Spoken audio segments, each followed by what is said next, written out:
네, 정치권 현안 짚어봅니다. 서양무 시사평론가 장성호 국민의힘 미디어특위 부위원장 나오셨습니다. 두 분 어서 오십시오. 네, 안녕하세요. 안녕하세요.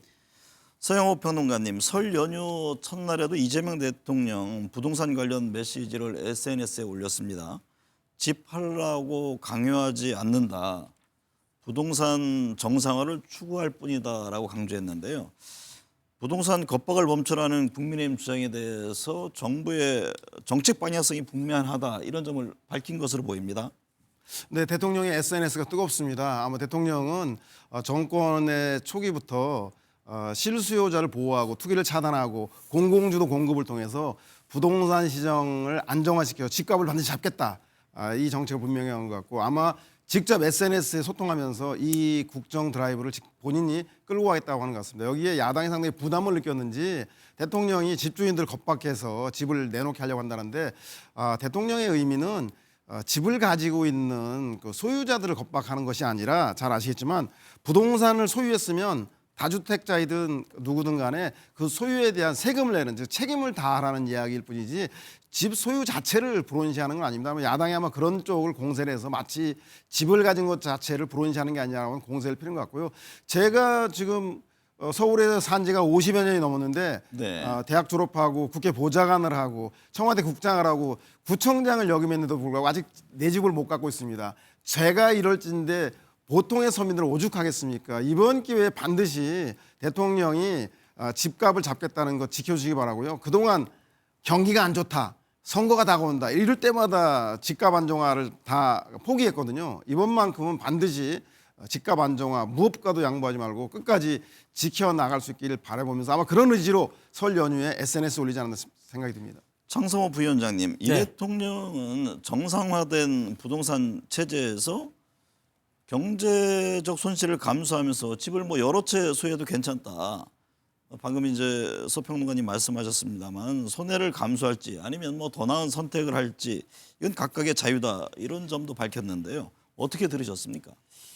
자본주의 시장에서 부동산이라든가 경제적 활동은 자유지 않습니까? 네. 결국은 수요와 공급의 원칙에 의하지 아니하고는 아무런 정책, 특히 지금 이제 문재인 정부 때 28번의 부동산 정책을 취했고 그리고 지금 이재명 정부 때 6.27 대출 규제, 8.14 대책, 9.97 공급 대책, 11.5 규제 대책 상당히 많은 통제식 부동산 정책을 통해서 이 물가를 잡을 수가 있겠습니까? 저는 잡을 수 없다고 생각이 들고 지금 이렇게 하는 것도 마찬가지로 어떤 왜곡 프레임으로 인해서 낙인 찍기 결국은 밑에는 다 꽁꽁 묶어놓지 않았습니까? 지난번에 자금 대출을 하는 데 있어서 대출 규제를 시켰고 그리고 또 토지거래 허가제 구역을 확대시켰고 갭투자 금지 이런 걸 통해서 밑에 하부적인 경제적인 자율성은 꽉꽉 묶어놓고 위에서 본보기로 해서 집 가진 사람들 내놔라.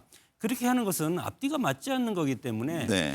결국은 경제는 흐르는 물과 같다. 네. 그러는 것은 자유롭게 사고 팔고 할 수 있는 것이지 이것이 물론 여러 가지 투기적 시장 교란 행위는 엄단을 해야 되겠지만 네. 개인의 어떤 경제적인 선택 이런 걸 가지고 마치 전부인 양 이렇게 침소봉대하는 것은 문제가 있고 결국 이런 정책은 성공할 가능성이 크지 않다고 봅니다. 결국 이제 시장의 신뢰를 얼마나 주느냐의 문제인데 이 대통령도 어쨌든 어떤 선택을 할지는 자유라는 점을 지적을 했는데 장동혁 국민의힘 대표가 이 대통령이 먼저 집을 팔면 자신도 팔겠다고 한 것에 대해서 지금 직장 때문에 일시 거주하지 못하지만 퇴직 후에 돌아갈 집이다. 이제 주거용이다 이 점을 얘기했는데 결국 다주택자가 아닌 일주택자다라는 점이 말씀하신 거잖아요. 그러니까 만약 학생이 그 학교에 다니기 위해서 기숙사 했는데 기숙사 끝나고 그 방학 때는 집에 돌아가야 되고 또 졸업 후에는 집으로 돌아가야 되는데 그 집 기숙사에 있는 학생 집 팔라 이런 격인데 아마 보수 유튜브 중에서 대통령은 경호법에 의해서 퇴직하더라도 아파트에 못 산다. 아파트니까 팔아라. 이런 얘기를 한 사람이 있는데 그 얘기를 바로 받아서 얘기하는 것 같은데 경호법에는 주거지를 주택이냐 아파트냐라고 정하지 않고 경우에 용이한 곳이라고 되어 있습니다. 따라서 제가 아파트에 사는 게 큰 문제가 없기 때문에 아파트는 앞으로 퇴직한 이후에 대통령 경호가 어려우니까 팔아라. 이런 논리에 비하인 것 같고요. 이런 주장을 하더라도 집 8채 있는 장동혁 대표가 할 얘기는 아닌 것 같고요. 그래서 이렇게 대통령의 집 한 채 팔아라 말아라고 논쟁할 게 아니라 차제에 이번 지방선거에서 부동산을 안정화해서 집값을 잡겠다라고 하는 이재명 정부의 민주당과 네. 부동산을 좀 과열시켜서 집값이 올라서 그 혜택을 집 없는 사람이 갖든 아니면 다주택자가 이익을 보든 부동산 정책을 활성화시키겠다, 과열시키겠다고 하는 국민의힘의 장동혁 대표를 선택하든 이번 지방선거가 저는 이렇게 정책 선택의 장이 될 수 있다는 점에서 오히려 국민들에게 선택의 판단의 기준을 주는 게 아닌가. 이번 지방선거에서 무엇을 선택하느냐에 따라서 부동산 정책이 좌우됐으면 좋는 계기가 됐으면 좋겠습니다. 정 부위원장님, 네. 이 대통령은 다주택자들에게 대출 연장 혜택을 주는 것이 공정하냐고 밝혔는데 금융당국 점검에 들어갔습니다. 세제에 이어서 금융까지 지금 꼼꼼히 점검하는 그런 상황인데요. 시장은 어떻게 반응할까요?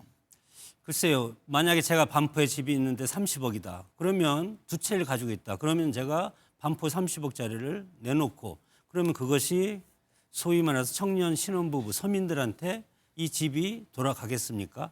이것은 어떻게 보면은 개개인이 직면한 사정은 철저히 외면한 그런 어떤 프레임화된 그런 대통령의 인식이라고 생각이 들고 자녀 교육, 직주 근접, 부모 부양, 지방 근무, 생계형 임대 이런 것들까지 통제를 한다는 것은 이것은 사회주의식 그런 어떤 통제 방식이기 때문에 결국은 이런 통제 방식이 자본주의 시장 경제 질서 속에서 운영되는 우리의 경제 체제가 이걸로써 통제식 경제적인 그런 사고 방식으로 이것을 프레임을 씌운다고 해서 이것이 그냥 넘어갈 것 같습니까? 그렇게 되면 지난번 문재인 정부 때 28번의 부동산 대책이 성공을 했어야죠. 결과는 어땠습니까? 강남의 부동산 집값이 2배 정도 오르지 않았습니까? 그렇기 때문에 근본적으로는 공급을 확대하는 것이 가장 중요하다. 공급을 확대하되 지금 먼저 신규 물량이 공급될 것이다. 이런 시그널을 먼저 줘야 되는데 지금 뭐를 먼저 했습니까? 대출 규제 같은 걸 먼저 하지 않았습니까?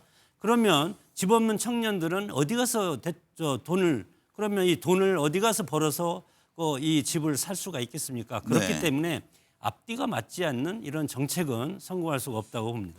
저도 정부가 공급 대책도 같이 제시를 했죠. 서평론가님, 정치권 이야기 해보겠습니다. 이재명 대통령 여야 대표 오찬 회동 제안에 장동혁 대표가 1시간을 앞두고 불참 통보를 해서 무산됐는데요. 이게 서로를 향해서 초등이라는 표현을 쓰면서 비꼬았습니다. 지켜보는 국민 입장에서는 참 한숨만 나오는 그런 광경 같아요.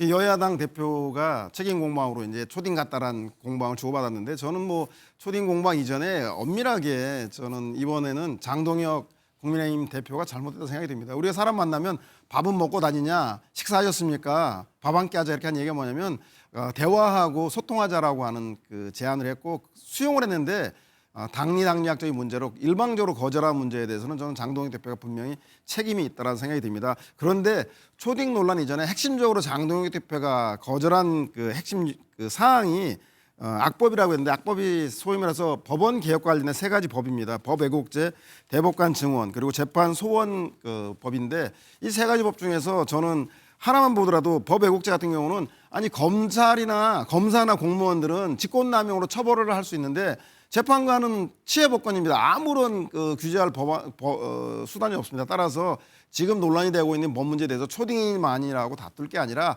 이 3대 법에 대해서 야당에서는 무엇이 문제고 또 여당은 무엇을 때문에 이 법을 개혁해야 되는지에 대해서 이 내용을 가지고 좀 국민들에게 선택지를 주게 된다라면 오히려 초딩 정치 공방보다는 훨씬 더 국민들의 선택을 받게 하기 용이하지 않을까 생각이 듭니다.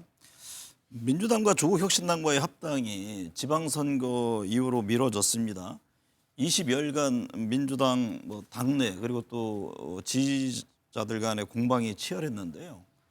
누가 웃고 누가 울었다고 보십니까? 뭐 단기적으로는 제가 볼 때는 국민의힘이 제일 웃었을 것 같고요.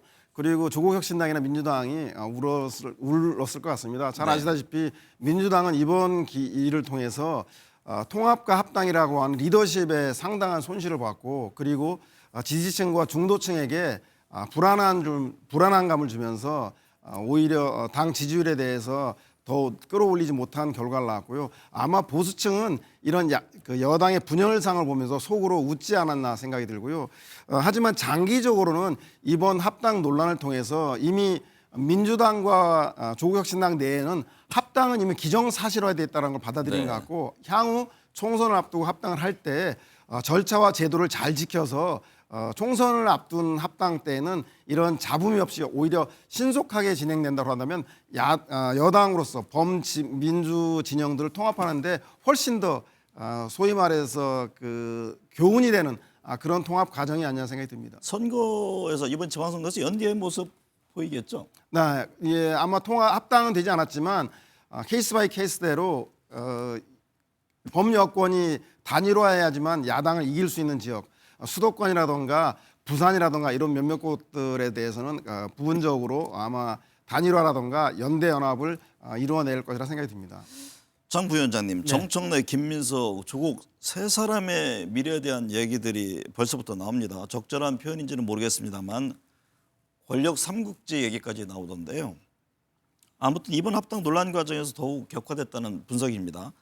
세 명의 정치인의 앞으로의 움직임은 어떻게 예상하는지요?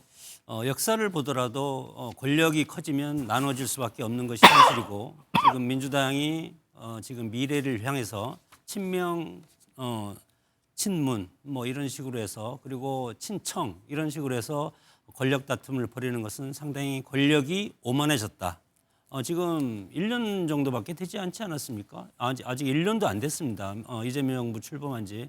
그럼에도 불구하고 차기를 향해서 내부적인 갈등이라든가 권력 투쟁 이런 것들을 국민들한테 보여준다는 것은 민주당 권력이 상당히 오만해졌다고 생각이 들고 권력이 오만해졌을 때 그 선택 결국은 국민이 매서운 준엄한 그런 심판을 가져온다 그렇게 생각이 들고 정청래, 김민석, 조국 세 사람의 그 정치적인 성향을 보면은 친문 그리고 친명 이렇게 두 갈래로 나뉘어질 수가 있고 여기에 지역까지 덧붙여서 상당히 복잡한 권력적인 그런 합종 연행이 이루어질 가능성이 크기 때문에 이렇게 되면 과거에 DJ, YS 뭐 이렇게 해서 분열됐듯이 민주당이 지금 너무 크지 않습니까? 그렇기 때문에 국회도 하나 정권도 잡고 그리고 사법부도 지금 거의 영향력 하에 있고 검찰권도 장악하고 이런 상태에서 너무 오만한 권력이 있기 때문에 네. 이 오만한 권력이 취해서 결국 내부적으로 분열의 길을 갈 가능성이 상당히 크다고 봅니다. 서영호 평론가님, 국민의힘 중앙윤리위원회가 배현진 의원에 대해서 당원권 정지 1년 중징계를 결정했습니다. 배현진 의원은 장동혁 지도부가 서울의 공천권을 강탈했다고 비난했는데요. 윤리위는 정치적 이유가 아니라 배 의원이 지난달 25일 SNS에 올린 미성년자 아동 사진이 중징계 이유라고 설명을 했네요. 네, 우리 설 연휴에 영화 많이 보실 텐데 영화 범죄의 전쟁에 보면 최민식이 하정우에게 조진웅이 운영하고 있는 나이트클럽 운영권을 뺏기 위해서 좀 빼앗아 달라고 최민식이 하정우한테 부탁하니까 하정우가 뭐라고 하냐면 대분임료 맹분이 있어야 됩니까? 맹분이 즉 네. 명분이 있어야 한다는 얘기인데 제가 볼 때 국민의힘 지도부가 아동 보호를 문제로 배현진 의원을 징계한 거는 제가 볼 때 명분이 아주 턱없이 부족하다는 생각이 듭니다. 결국은 배현진 서울시당 위원장의 공천권을 뺏겠다는 거고 더 나아가서는 50만 명 이상의 주민에 있는 곳에 지방자치단체의 기초단체장 공천권까지도 중앙당이 갖게 됩니다. 즉 배현진 의원이 있는 송파구에는 50만이 넘기 때문에 배현진 의원은 그 지역의 국회의원이며 지역위원장인데도 송파구청장 공천에도 영향을 행사할 수 있게 되고 있지 못합니다. 따라서 장동혁에 반하는 사람들은 일제 당무와 공천에서 선거에서 배제하겠다라고 하는 장동혁 그 체제의 일당 그 식의 운영을 해나가겠다는 모습에 다름 아니기 때문에 이것은 아동을 보호하겠다는 명분치고는 너무 과한 그런 징계가 아닌가 생각이 듭니다. 배현진 의원이 중징계를 받은 것을 두고도 국민의힘 내용이 지금 계속되고 있습니다. 네. 친한계뿐만 아니라 소장파 의원들마저도 서울 선거에 대한 우려를 나타내고 있는데요. 지금 지방선거 최대 격전지인 서울 선거를 책임질 지금 위원장 자리가 공석이 된 거잖아요. 네. 어떤 향후 예상을 하십니까? 당이라는 것은 선거에서 이기기 위한 결사체고 상당히 선거가 중요하지 않습니까? 과거 예를 들어보면 김영삼, 김대중 전 대통령들이 같은 당에 있을 때는 정권을 잡지 못했습니다. 그런 것들은 다른 말로 하면 개파 보수주의가 엄연히 살아있는 그 상태에서는 정당이 하나의 목소리를 낼 수가 없기 때문에 선거에 이길 수가 없는 겁니다. 네. 이것을 어떤 친한계를 천하기 위한 그런 거라고 저는 보지 않고 당에서 이렇게 하는 것은 윤리라는 것을 객관적인 검증기구를 통해서 이것에 대해서 심판을 해서 당원권 정지를 이제 통해서 이방 지방선거는 서울시당 위원장이 없고 아마 다음 주에 서울시당 위원장 직무대행을 임명을 이제 최고에서 해서 네. 이제 공천을 하기 때문에 그것은 예를 들어서 법적인 절차는 법적인 절차로 갈 수밖에 없다고 생각 들고 일단 국민의힘 중요한 것은 단일 대우는 단일 대우로 가서 지방선거에 필승하는 그 전략은 맞지만 그럼에도 불구하고 어떤 개파 보수지 이런 것들이 훼손하는 것은 작금의 현실에서 가장 중요한 그런 포인트라고 생각이 들고 YS하고 DJ가 서로 분열에 대해서 각각의 정당을 차려서 나갔을 때 결국은 김대중 대통령이 됐고 김영삼 대통령이 되지 않았습니까? 그런 전철을 보수 정당의 역사라든가 우리 정당의 역사를 우리는 직시할 필요가 있다. 그렇기 네. 때문에 지금 국민의힘이 대선에 승리하기 위해서는 내부적인 그런 어떤 개파 갈등을 해소하는 것이 무엇보다 더 중요하지 않을까 그런 생각이 듭니다. 설 연휴가 끝나는 오는 19일이죠. 윤석열 전 대통령에 대한 내란 재판 1심 선고되잖아요. 이날 장 대표의 메시지 내용에 따라서 당내 갈등의 분수령을 맞을 것이다 이런 전망들을 하던데요. 지금과 크게 달라질까요? 저도 그렇지 않을 것 같아요. 그러니까 윤석열 전 대통령의 선거에 대해서 어떤 메시지를 내놓더라도 제가 볼 때는 국민의힘은 뭐 청명해 주거나 한식해 주거나 뭐 하루 이틀 차이밖에 안 될 것 같다. 왜냐하면 강경한 메시지를 내놔서 이거는 말이야 그 정치적 탄압이다. 그 결국 이 법적인 결정을 용납할 수 없다 그러면 강성 지지층은 좋아하겠지만 합리적인 지지층들, 중도적 지지층들은 아마 이탈해 나갈 것 같고요. 거꾸로 이 결정에 대해서 지나친 정치 보복이다.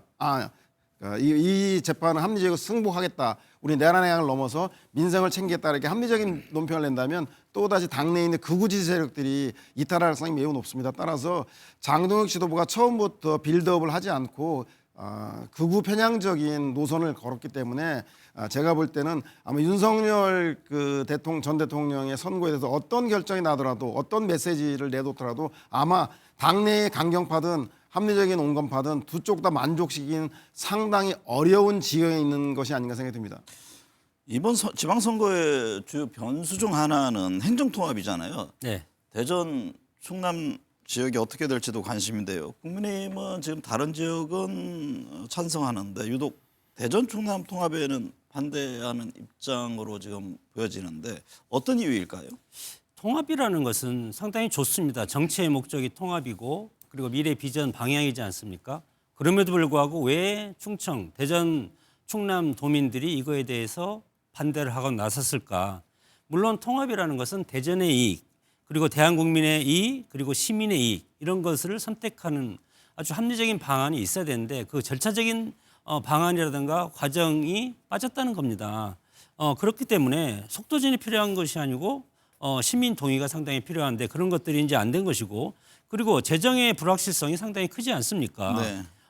국민의힘에서는 양도세 100%, 법인세 50%, 부가가치세 일부를 이양해야 된다는 그런 법안을 마련했지만 민주당은 안에는 그런 것이 다 빠졌습니다. 그러면 허울 좋게 통합하고 나중에 충청은 중앙당에서 예속시키겠다는 건 아니겠습니까? 근데 국민의힘 지금 내부에서도 좀 충청권에 대한 비판의 목소리가 나오잖아요. 주호영 의원도 한마디 했던데요. 네, 그렇죠. 똑같은 얘기예요. 저랑 똑같은 얘기고 결과적으로는 실질적인 권한 이양이 안 되고 이름만 특별시고 중앙정부에서 종속을 시키는 것이고 그리고 주민동의가 없고 그리고 또 하나는 형평성 문제가 있지 않습니까? 광주 전남 통합은 법안은 국가사무이전, 재정지원 의무 조항이 들어가 있는데 충청권에 이게 없습니다. 그러면 충청은 홀대받는다고 생각하지 않겠습니까? 그렇기 때문에 하려면 지금 광주 전남 통합과 똑같은 법안으로 똑같이 실행하면 되는데 그렇지 않으면 명분만 통합으로 해놓고 결국은 중앙정부, 이재명 정부의 거수기 역할을 하는 그런 충청으로 만들면 충청도민들이 이거에 대해서 찬성할 수 있겠습니까? 그런 것이 문제라고 봅니다. 북한 문제 좀 살펴볼게요. 중국 베이징의 북한 대사관이 김정은 북한 국무위원장과 딸 김주애가 함께 찍힌 사진을 게시했다가 내렸습니다.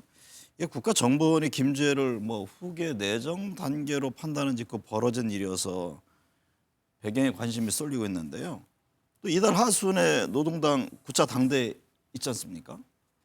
지금 북한의 움직임을 어떻게 보고 계세요? 북한에서 후계고도의 가장 중요한 것은 백두혈통이냐 네. 아니냐의 문제인데 김주애는 김정은 위원장의 자제로 제가 보기엔 백두혈통이기 때문에 후계구도로 정하는 것은 그 문제는 되지 않을 것 같습니다. 다만 김정은이 살아있고 아주 젊기 때문에 조기에 후계구도를 가시화하지는 않을 것 같습니다. 무엇보다 한국에 있어서는 후계구도가 불확실할수록 북한은 남북 대화를 하지 않고 내부 체제 결속으로 해서 대외적으로 강경 정책을 가져왔습니다. 따라서 이번 후계구도가 안정적으로 관리되는지 그렇지 않은지를 유의 깊게 지켜보면서 남북 대화에 대한 원칙과 입장을 새롭게 가져나갈 때가 아닌가 생각이 듭니다. 네, 오늘 두 말씀 감사합니다.